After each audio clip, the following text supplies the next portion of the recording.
Side guy here again. Part 2 with Mr. Bolt Brady. Thank you for taking all this time. I know you've been here for, when I first got, it was daytime here. It's nighttime now.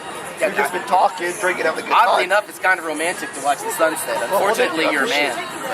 Well, a lot of people, with that hair, confuse me. I've been over. Oh, sorry. But, hey, different story. Awkward. Sorry. Well, I like the interracial stuff. More awkward.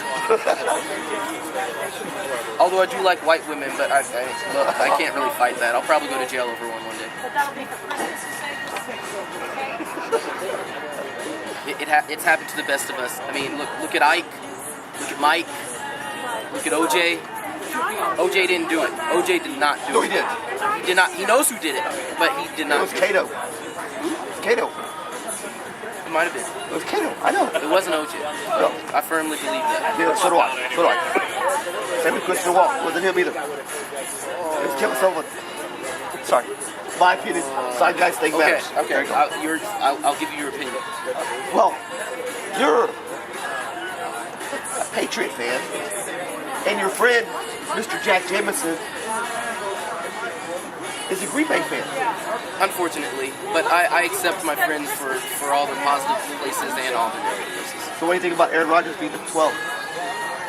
It's cute, It's cute when anybody comes into the league and sees someone that's their idol and they try to emulate that, Obviously, imitation is the sincerest form of flattery. I mean, if I were a quarterback and I came into the league and I saw this guy who came in at the 199 pick and, he comes in his first year starting, wins a Super Bowl, and then, he takes a year off. In the next 2 years, he throws 2 more up. I'd find that highly impressive. I'd be number 12. Well, I'm a Dallas Cowboy fan, and y'all all tough year. Y'all all ripping off my quarterback, Roger Staubach. They're real number 12. This is a good point. I can't take that away from you, Staubach. I mean, my thing with Staubach, what made him so dangerous is the man went to war and came back and played more football.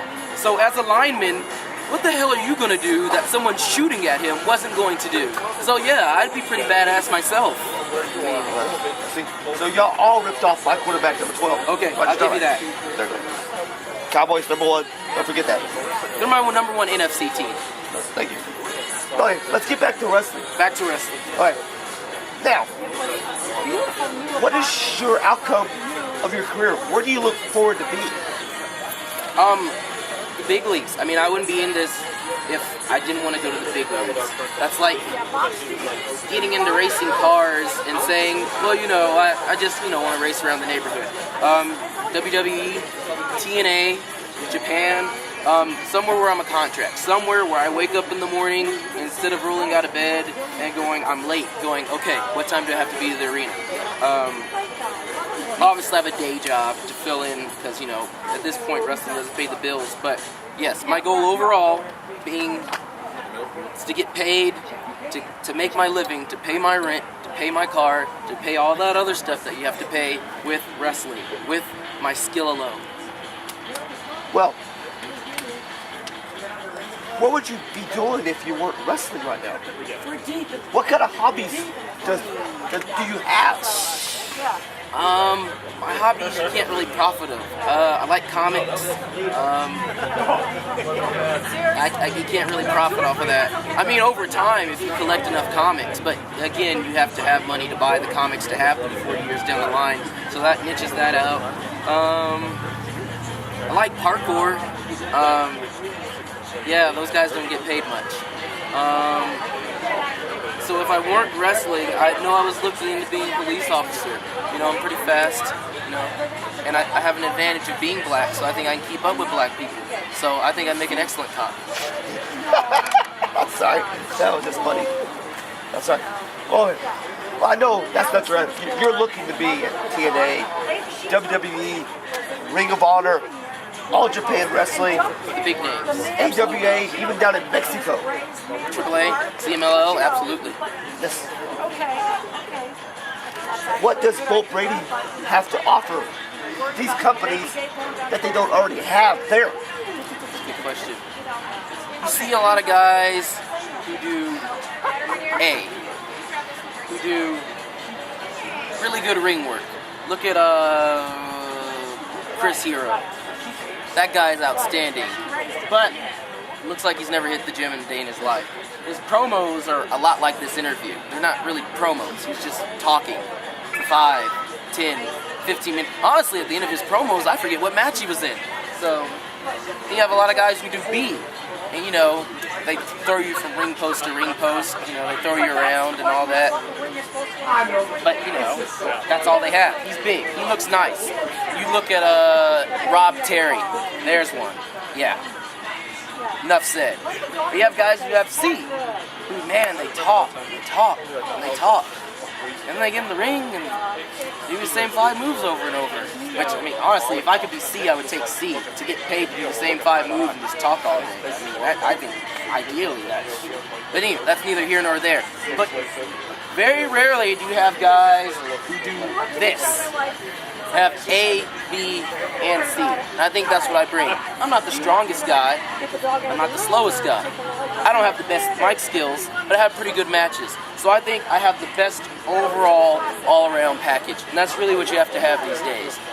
The days are dying where someone can just be big. You notice managers are dying off.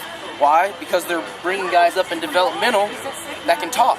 So now you're just an extra payday as a manager. So I think the days of all-around superstars are coming around, and I think that's where I can capitalize on. I really think managers are a dying breed. They should actually bring managers back. I like the managers. I really do. I enjoy that. I know it cuts out the little red tape and the budget, but where would Jimmy Hart be with some of those guys he mentioned? Bobby Heenan. The problem with managers nowadays is there's a fine line between managers and divas because they're becoming the same. I mean, what happened to, you're right, Jimmy Hart. I liked Jimmy Hart. Jimmy Hart annoyed the hell out of me when I was a martyr. He did his job. But he did his job, exactly. What happened to the Jimmy Harts? What happened to the Paul Bearers? Now it's, no offense, now it's Natalia and Sable. I mean, why do all managers have to be eye candy who pull your foot when you hit the ropes? I mean, whatever happened to the entertaining manager who played a vital role in the match? I mean, what happened to those managers? Like you said, it might be red tape, they might cost more, but let's be honest, you know, an extra paycheck isn't killing Vince. So, I mean, I don't know. I don't have that answer. I'm not a promoter. I never plan to be a promoter. I've seen the hell it plays. Since you missed that, TCW, they don't have a single manager on the roster. Do they? No. They don't even got, they got a girl that holds up a sign that says, match 1, match 2. We stole that from the Luchas, but it's good because I mean, name another show where people are actually looking as much forward as the time in between the matches as the matches themselves. But that has nothing to do with wrestling. That's just because she wears revealing clothing. But that's neither here nor there. I won't even go there because, you know, you got to be in that type of BBW, I guess you call them. Yes. A lot of people don't know that though. Thickness. It's thickness. Yes. But so, don't you think that managers should start making a comeback? It's hard to find managers because, you know, it's